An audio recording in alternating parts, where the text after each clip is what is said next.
Rebonsoir et bienvenue dans Un film, un after. Vous venez de regarder Centre-Terre, 7e continent. On espère que vous êtes encore là, de Kevin Connor. On espère aussi que ça vous a plu. Il est temps d'en apprendre un petit peu plus sur le film. Greg. Non, moi j'ai rien à t'apprendre sur ce film. On vient de le voir ensemble. En tout cas, moi je peux vous dire que j'ai quand même été fasciné. Fasciné parce qu'au moment où j'ai vu apparaître le premier perroquet Bioman Power Rangers qui a fait un cri d'éléphant, je me suis dit, oula, qu'est-ce qui se passe? Non, franchement, on se marre. Voilà, j'ai qu'un mot, hein, fascinant. Mais je ne t'apprends rien sur le film. C'est fascinant, Julie. Tu voudrais peut-être que je choisisse une scène qui me Une scène, un mot. Quelque chose. Alors, on peut briser les règles, hein. Spécialement pour ce film. Je rappelle, hein, qu'on sache, c'est pas un film Paramount, on peut y aller. Bah non, mais je vais prendre la première découverte de ce poulet géant articulé qui ressemble à un Godzilla. Quand on débarque au centre de la Terre et qu'on t'explique que la gravité fait qu'il y a un ciel de lave. C'est-à-dire que je pense que tout est résumé dans ce moment-là. Ça n'a Je n'avais pas compris ça, moi. aucun sens. Ah, moi, ça m'avait échappé, le truc du ciel de lave. Mais du coup, je remets tout en perspective. Là. C'est plausible, en fait. Maintenant. Et finalement, ce perroquet a peut-être du sens. Nickel. Alors moi j'ai une scène que je trouve pas mal. Moi j'adore le personnage du professeur Tournesol. Hein. Et du coup, à un moment donné, il y a une scène où ils se font enlever pour être réduits à l'état d'esclave. Ça fait quand même plusieurs jours, hein, il reçoit des coups de fouet et tout. Et à un moment donné, le mec il vrille, il pète un câble et il dit « Vous commencez à m'irriter singulièrement !» Ouais, je me rappelle. Ah, le mec qui risque gros. Il a un peu la voix de l'oncle Picsou d'ailleurs. C'est lui? Ah d'accord, tu vois. Non, je sais pas. Je décide de faire que des fake anecdotes. Moi aussi, je suis comme Mickaël, hein. Franchement, le professeur, donc Perry, mais voilà, très professeur Tournesol, je l'adore. Et il y a une scène qui m'a fascinée, c'est que donc à un moment, les tribus vont se réunir pour se révolter contre les Mahars et elles vont devoir notamment apprendre à se battre et à tirer à l'arc. Et là, on découvre que le professeur Perry est chef de guerre et sait parfaitement tirer à l'arc et il apprend à tout le monde à tirer à l'arc. Et j'ai trouvé cette transformation absolument fascinante. Il avait plein de cordes à son arc. On va préciser que les mares, c'était pas des étendues d'eau, hein. C'est des grosses bestioles. Hein. Excellent. Et on se baigne pas, hein, dans les mares. Hein. Voilà.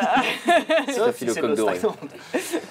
Alors, il y a un truc qui est intéressant dans ce film. Il y en a plusieurs. Hein. Il y en a plein. Il y en a pas mal. Ouais. Disons que le premier, c'est le décalage entre ce qui va se passer dans le générique du début, où on se dit peut-être, et le reste du film, où clairement, à partir du moment où ils foutent les pieds dans leur machine, c'est foutu. C'est vraiment foutu. Mais avant de se concentrer sur le cœur du film, déjà, qu'est-ce qu'on peut en dire? Pour comment expliquer comment expliquer ce film? Une telle aventure? En fait, c'est un film qui a été produit par un studio qui s'appelle Amicus. Et Amicus, ils étaient beaucoup dans la concurrence d'un autre studio que vous connaissez sûrement mieux, qui est celui de la Hammer, qui du coup fait quand même des meilleurs films. Hein. C'est-à-dire que... Ils avaient un ministère, hein, même d'ailleurs à l'époque. Et d'ailleurs, c'est le dernier film qui est sorti pour être en concurrence, puisque la Hammer va s'arrêter juste après. De l'autre côté, dans l'autre studio, on a par exemple Le Voyage fantastique de Simba, qui est un film avec Harryhausen aux effets spéciaux aux commandes. Je ne sais pas si vous voyez à peu près le travail de Harryhausen. C'est genre le top du top, en fait. Ouais. Le stop motion est autrement plus propre, je exactement. crois. Et donc là, hélas, on n'est pas trop sur le même level de qualité. Il n'y a pas justement de stop motion, je crois, sur Centre-Terre. Et pourtant... Non, c'est que des créatures réelles. C'est que des déguisés, ouais. Oui, c'est que des vraies créatures. Elles sont rares, mais on les a trouvées pour le film. Non. Le premier perroquet qu'on voit, il est ultra saccadé. Il doit être à une image seconde, donc clairement. Je n'ai pas fait de recherche là-dessus, mais il y a de fortes chances qu'il y ait du stop motion. Amicus a fait d'autres films, comme par exemple Doctor Who contre les Daleks en 1965. Vraiment des... Recommandé. Le caveau de la terreur, le 6e continent. Donc, Alors, si vous avez aimé Centre-Terre, le 7e continent, faut peut-être aller voir ce que dit Julie. Doctor Who qui était interprété par celui qui fait le professeur d'ailleurs. Peter Cushing. Ouais, Peter Cushing. Ouais. Peter Cushing qui joue dans Star Wars. Qui joue dans Star Wars, oui. Tout à fait. Mais d'ailleurs, le film d'avant, 6e continent, qui est sorti l'année d'avant, 1975, par le même réalisateur, Kevin Connor, il a eu pas mal de succès et c'est pour ça qu'ils vont en faire un deuxième. Oui, parce qu'en fait, il faut préciser qu'en fait, c'est une trilogie. Donc on n'en a vu qu'un tiers. Mais... On va commencer par le deuxième.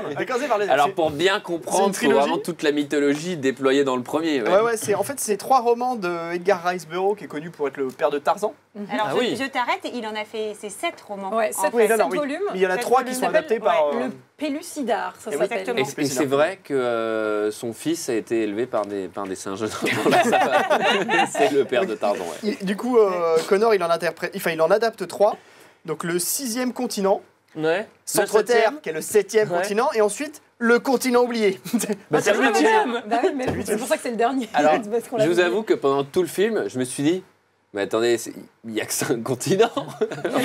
Et moi, j'ai pensé contre moi-même, je me suis dit, si ça s'appelle 7e continent, c'est forcément qu'il y en a que 6. Et j'ai revu le monde autrement, tu vois, je me suis dit qu'il y avait 6 continents. Et Alors, d'ailleurs, Kevin Connor, il travaille toujours, hein, je vous le dis, puisque je vois que vous étiez très inquiet pour son travail. Il est gardien de parking. Non, Non, il a fait beaucoup de télé, Ouais. il fait beaucoup de feuilletons. Et d'ailleurs, pour reprendre ce que disait Julie tout à l'heure sur Pellucidar, donc dans les bouquins et un peu dans le film, c'est très développé. C'est vraiment un peu donc ce monde dans le centre de la Terre. En fait, le noyau de la Terre, c'est le Soleil. Et donc, le noyau, contrairement à notre vrai Soleil, ne se couche jamais. Donc, il fait tout le temps jour. Et puis, effectivement, tu as cette couleur un peu orangée parce que c'est censé être quand même la lave. Il y a tout un truc qui est développé Alors, dans les bouquins. Moi, j'ai une question, Ouais. par contre, c'est comment, avec une chaleur comme ça, parce qu'il y a l'air d'avoir une chaleur énorme, on préserve autant d'objets en plastique. Très bonne question, Miguel. C'est vrai que c'est pas cohérent. Alors, C'est vrai que l'ensemble des monstres devrait fondre en réalité. Et les plantes aussi. je rajouterais juste parce qu'on a été un peu dur avec les effets spéciaux, il y a quand même Yann Wingrove qui travaille dessus. Et Yann, sur quoi il a bossé, Yann? Eh ben, je vous le donne en mille, il a bossé sur Jamais plus jamais, Dark Crystal, Le Retour du Jedi, et il a fait les miniatures d'Alien versus Predator. Ouais. Et surtout, vous allez être vraiment bluffé, je pense, par cette information, il a supervisé les effets spéciaux de 4 mariages en enterrement. Ah Et Mais Dieu la sait prochaine qu'il y a aussi, du le travail. carnage. hein. Mais moi, je trouve pas ça si horrible. En fait, je trouve qu'il y a un truc qui marche bien.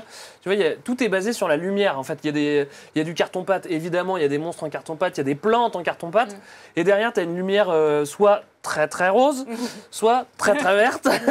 Et ça fait un truc assez. C'est étudié. Hein. Ouais, c'est étudié. Et ça fait un truc assez sympa. Ça rappelle parfois un peu, je sais pas pourquoi, Charlie et la chocolaterie, tu vois, c'est des trucs un peu acidulés comme ça. Et finalement, ça t'emporte, mine de rien, dans un autre monde, quoi. C'est Moi, pas si mal. Ça m'a vraiment fait penser à une autre œuvre cinématographique qui est Méliès, en fait. Oui, bien sûr. Tout le voyage dans la Lune, quand ils débarquent de la taupe, etc., quand ils sont enfin, c'est très Moi, j'ai- référencé dans la façon dont c'est filmé, hein, je pense. Moi, j'ai vraiment trouvé une sorte de planète des singes acidulée Ah oui. à la sauce des lumières partout et ça faisait un peu pastiche, un peu Planète des tristou. Sages, c'est un peu le Ouais. scénar, surtout. Enfin, ce Ouais, côté, totalement. Non, mais quand ils enfin, arrivent dans la tribu, le nouveau monde, les humains l'attaque et machin. asservis. Ouais, Excusez-moi, mais un ciel de lave, ça ne tient pas. Moi, ça m'a fait. Pourquoi On Bah, a ça essayé. tombe, la putain de gravité, Sarah. Moi, ça m'a d'accord. fait penser à l'arrivée d'un train en gare de la Ciotat, je trouve, dans le côté dramatique. Ah, le fait que les images s'animent. Ah, voilà, exactement. C'est un point commun, c'est le cinéma. Alors, une histoire. Est-ce que. Eh ben, il y en on a a- quand même une. Ah, il y en a quand même une. On a bah un oui. aventurier qui s'appelle. Comment il s'appelle déjà David. David. Oh, alors, Oh, David. il y a quelqu'un qui nous le rappelle tout le film, hein, qui s'appelle David. Oh, David. Alors, David, il part avec le professeur Perry, donc en expédition dans ce qu'on appelle la taupe, c'est-à-dire cette espèce de gros Ouais. Une perceuse. vaisseau, Ouais. perceuse. La machine est assez cool. Ouais. Une perceuse. On rappelle que leur but, c'est de traverser une colline. Hein. Donc, ça plante sacrément. Il y a un petit problème d'orientation. Elle va drôlement vite aussi parce que. Oui. Enfin, c'est-à-dire quand t'as un problème de frein sur ta bagnole, tu fais quoi 100 mètres de trop. Là, les mecs, ils vont faire 4000 km. À travers la matière. Hein. Alors, sur le début du film, le générique, ça se passe, c'est les seuls plans qu'on va voir à l'extérieur, hein, c'est-à-dire à la surface de la Terre. Ouais. Et on voit la machine se construire et tout. Il y a tout un truc très Jules Verne Oui. qui rappelle Ouais. aussi un Oui. peu l'attraction Disney Ouais. Space Mountain. Et c'est assez cool. Enfin, ça m'a. On y croit à ce moment-là. Ouais, moi j'y crois. Je me dis, il va se passer quelque chose. Mais Ce même- 7e continent, j'ai envie d'y aller, ouais. Mais même la première scène avec tous les gens un peu qui les applaudissent, les journalistes et tout, moi il y avait un côté un peu Mary Poppins, je sais pas, dans cette scène, dans la scène avec le manège, etc. Je crois qu'on n'a jamais cité autant d'œuvres culturelles alors que ce film est raté de fou. Je sais pas pourquoi ça m'a fait penser à ça. Ah, d'accord. Non, mais moi ça me fait marrer parce que justement notre professeur il a quand même, bon je veux pas être méchant avec lui mais il a un certain âge et je dirais il a 1000 ans environ, un truc comme ça. Et lui il part dans une machine mais de maboule quoi tu vois, donc forcément il tombe dans les vapes directement. Et dès qu'il se réveille, hop, il redonne des ordres à David. Il fait mec, t'étais endormi il y a 2 secondes, t'étais évanoui, ça va, refais pas le boss quoi. Et déjà, petit détail quand même, ils sont dans la machine, ils ont mis des fauteuils en sky de ouf. Ces limites sont pas dans des lits. Ils sont tirés à 4 épingles. Et d'ailleurs, vous remarquerez à la fin, donc ils vivent toutes les aventures, ils ont leurs habits tout déchirés. Mais quand ils repartent, et ben, tous leurs habits sont réparés. Oui, Je ils sais pas repartent en comment 3 c'est pièces. possible. Parce que dans la machine, il faut être bien sapé, sinon tu rentres pas. Mais expliquez-moi un truc, parce que justement, au début du film, ils commencent à plonger. Bon, Oui. alors là, on s'en doute, ils vont au centre de la Terre. Voilà, il y Et a quand ils repartent, vous vous rappelez à la fin du film, ils disent au revoir, bon, on laisse la princesse et tout, ça sert à rien que je t'emmène dans mon monde. Et hop, ils partent et commencent, et ils vont vers le bas. Mais ils ressortent de l'autre côté. C'est bizarre quand même. Ils ressortent de l'autre côté, ils ressortent aux États-Unis. Ah d'accord. Ils sortent oui. à la Maison Blanche. Enfin, je sais pas, on voit le Exact, dernier. c'est On voit le ça. dernier. Tout à fait, bah oui. Alors que la boussole Oh. marche plus. Bon, Eh, ok. le dernier plan, voilà. Et il est marrant. Petits oignons, Oh, le j'ai dernier éclaté plan. de rire. Attends, j'en ai Moi, je ri l'ai pendant trouvé 5 marrant, minutes. ce dernier plan. Alors moi, surtout, ce que j'ai J'étais beaucoup, contente que le générique arrive. Mais... beaucoup aimé, c'était le personnage féminin. Tout Ah, en- mais alors- c'est comme on les aime, Julie, On n'est-ce a pas? rarement vu un personnage Ah, franchement, féminin vous, aussi attendez. travailler. Non, non, attendez, vous vous plaignez qu'elles sont jamais écrites et tout. Là, franchement, là c'est sévère. Elle dit à plusieurs reprises Oh, Elle dit aussi. Non, c'est pas elle qui le dit, mais on dit c'est une princesse. Donc en Oui, fait, c'est une princesse. bien construit, ouais. En effet. Mais, C'est une princesse et vraiment, ils l'ont vêtue de manière à ce qu'il y ait un respect de l'aristocratie, quoi. Enfin, on n'est pas du tout dans des tenues suggestives. Après, il fait chaud, hein, enfin, c'est le centre de la Terre. oui, oui, oui. Attends, Julie, le ciel c'est de la lave. À un moment, elle va pas avoir une doudoune, la Bah, par princesse. contre, elle est vraiment très très belle. Elle est Ça, très on très peut- belle. C'est Caroline Munro. En fait, c'est une figure assez emblématique du cinéma bis. Et figurez-vous qu'elle a joué dans un James Bond. Elle est, Tu vas nous dire lequel elle Bah, est superbe. Elle est superbe. Un James Bond de 77 Ah, j'ai peur de Avec dire une Roger bêtise. Moore. avec Roger Moore. Eh ben, figure-toi que je l'ai noté sur mes fiches. Mon Mickaël. D'accord. Kill. Elle a joué dans L'espion un qui James m'aimait. Bond. C'est l'espion qui m'aimait et elle s'est fait tuer au bout de 15 minutes. Et c'est la fin du quiz. Alors, Est-ce qu'elle fait Oh, James Oui, mais- Non, elle fait Oh Dave. Et c'est pour ça qu'il l'a tué d'ailleurs. Alors, il Dans y a tous ses films, c'est marqué, j'ai noté dans les notes, dans tous ses films, elle fait Oh David, même quand il n'y a pas de David. Bizarre. Alors, et on aime bien aussi, pour mettre en avant un personnage féminin qui est déjà pas très épais, c'est des coutumes totalement absurdes où si tu sauves pas Ah la oui. princesse, faut l'épouser ou je sais Non, pas quoi. Non, il faut se battre. si tu la sauves, Ouais. il faut lui demander de l'épouser, Ouais. parce que sinon c'est de l'irrespect. Bon bah Non, mais voilà. J'imagine c'est qu'il y a un mec qui te tire ton sac dans la rue et un autre qui te ramène, il fait je veux vous épouser, c'est gênant là. Ouais, mais ça, c'est un grand classique dans les monarchies. Hein. Ça a toujours marché comme ça. toujours Et là, comme- finalement, c'est calqué sur la surface. Hein. C'est une habitude qui est normale. En tout cas, sur les comédiens, ce qui est assez amusant, c'est qu'ils faisaient pas mal d'allers-retours justement entre la Hammer et le studio. Et ils étaient, pour le coup, Peter Cushing était très ami avec Christopher Lee. Et je pense qu'il devait vraiment genre, dire Ah ben, putain, non, fais chier, je suis pas dans celui de la Hammer, je suis dans celui d'en face. Ça me fait vraiment trop chier. Bah déjà, rien que quand t'as les mecs qui arrivent en costume, tu vois les perroquets géants, tu fais oh là là, je sais pas dans quoi tu t'es embarqué. hein. Je crois que le film est genre le 18e film le plus rentable l'année de sa sortie, donc Ouais. c'est pas, Non, non, pas mais si ça mal, marche, c'est parce que ça marche bien. le budget est aussi Ah ouais, c'est fait ridicule. avec, ouais, 100 donc, euros, franchement. du coup, forcément. D'accord, Non, Tu d'accord. fais 3 entrées, t'as déjà rentabilisé. À mon avis, vu le budget du film. Non, non, mais Eh ben, par contre, enfin, je sais la pas si- machine est belle. la machine est très belle. Tu te Et rends il compte y a pour une l'époque émission, je sais pas si ça vous dit quelque chose, qui s'appelle Mystery Science Theater 3000. Toi, je pense que tu connais peut-être, mais c'est pas sûr. Où en gros, l'air. c'est une série où il y a une espèce d'équipage avec des robots, etc., qui sont amenés à mater des nanars et à les commenter. C'est un peu nous, en fait, dans une salle de cinéma.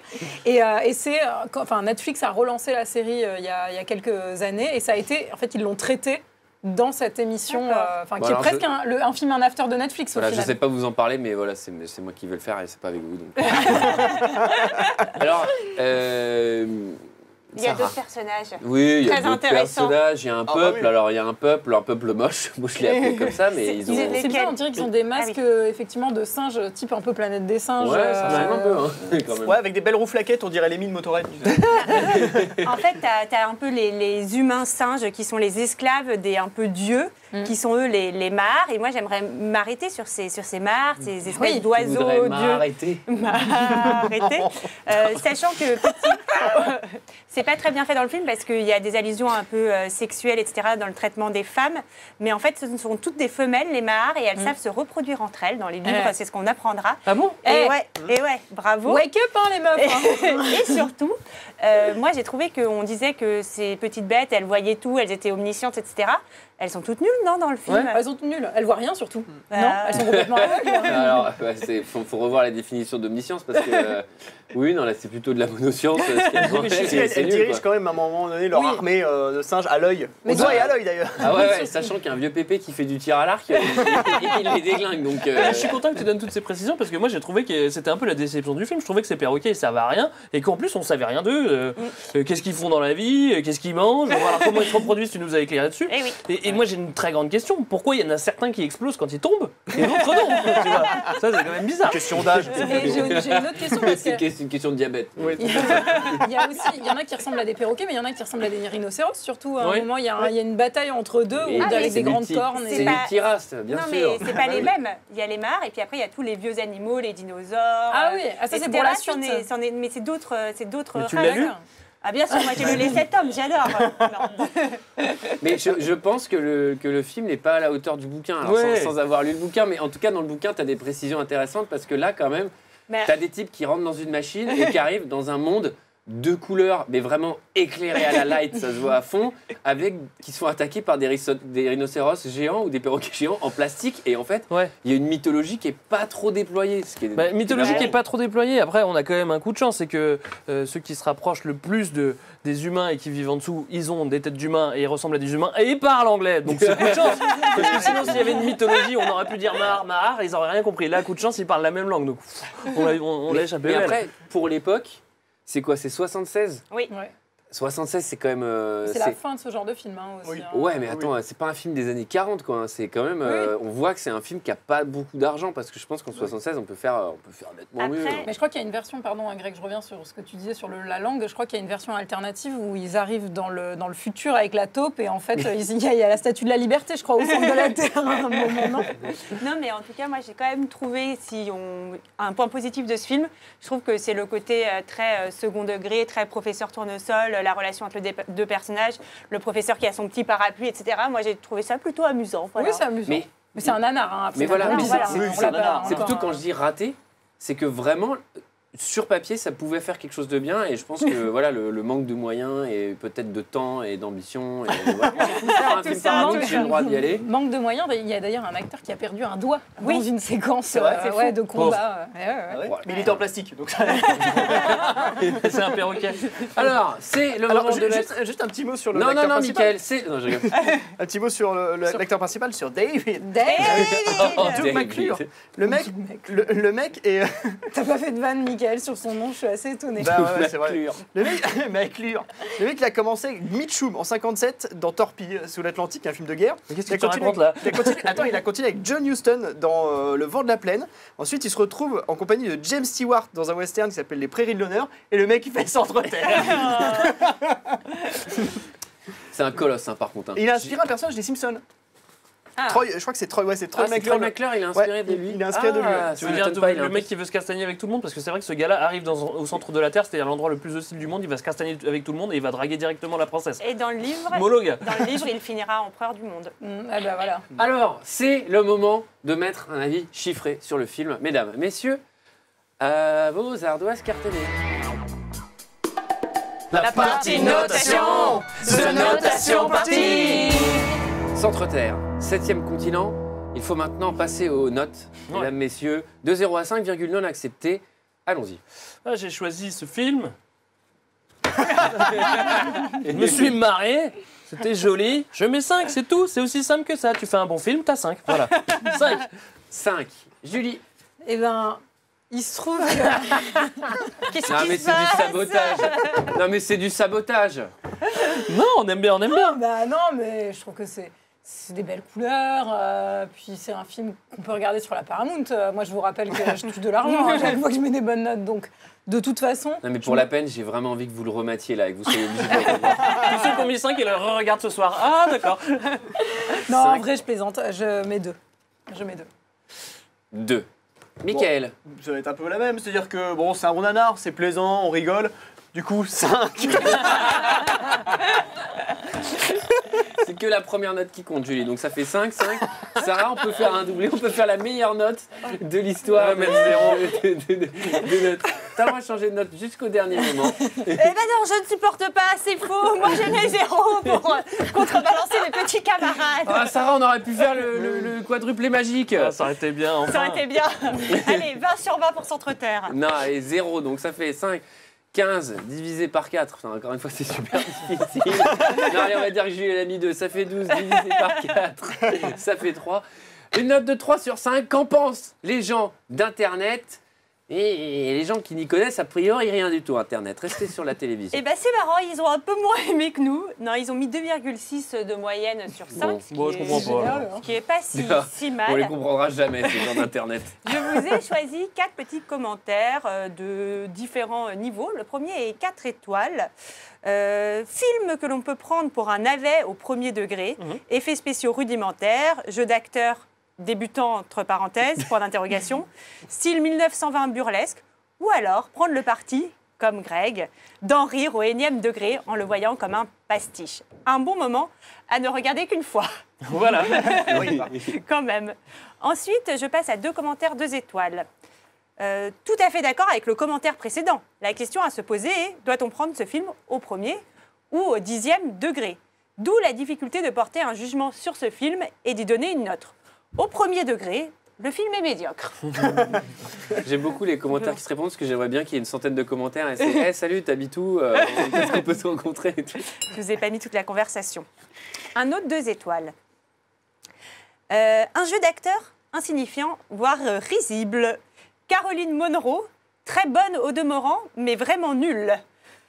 Limite. C'est bien, c'est pas du tout sexy ça comme commentaire. J'ai beaucoup aimé et vous allez voir, ce n'est pas fini. Les décors ne sont pas très jolis et les personnages mal habillés et maquillés. Oh. Oh. Les monstres ailés, quoique bien trouvés, sont un peu statiques et les plus gros animaux font carton-pâte. Oh. Oh. Quant à l'oiseau, Carton, tout court, ils font carton. quant à Faut plutôt l'oiseau, plastique d'ailleurs si on parle de matière. quant à l'oiseau bipède du début, il est vraiment risible. Il ressemble à l'oiseau vengeur volant d'un épisode de Chapeau melon et bottes de cuir. Mais, pris au 10e degré, le film porte en lui un certain charme rétro, style adaptation poussive d'H.G. Wells ou voire Hergé, avec Peter Cushing parodiant Tournesol.